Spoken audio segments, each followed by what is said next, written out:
Hello hello guys, मैले बनाएको चुल्हा कस्तो छ चट्टसँग यसो गर्ने हो। यसरी पकाउने क्या गाइस, यसरी पकाउनु पर्छ।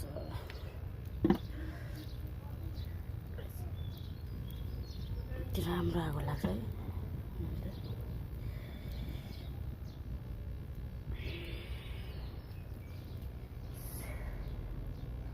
हेलो हेलो, यसमा पकाएको खाना नै स्वादिलो हुन्छ क्या, मिठो गाउँको।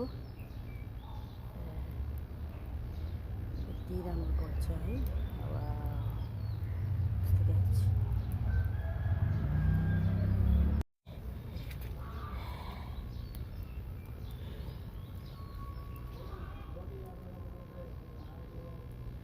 यस्तोमा पकाएको खाना नै स्वादिलो हुन्छ क्या। यस्तै माटोको भाँडामा चट्टसँगले बसेर टक्कै पिर्खामा बसेर हो पकाएको खाना नै स्वादिलो हुन्छ गाइस।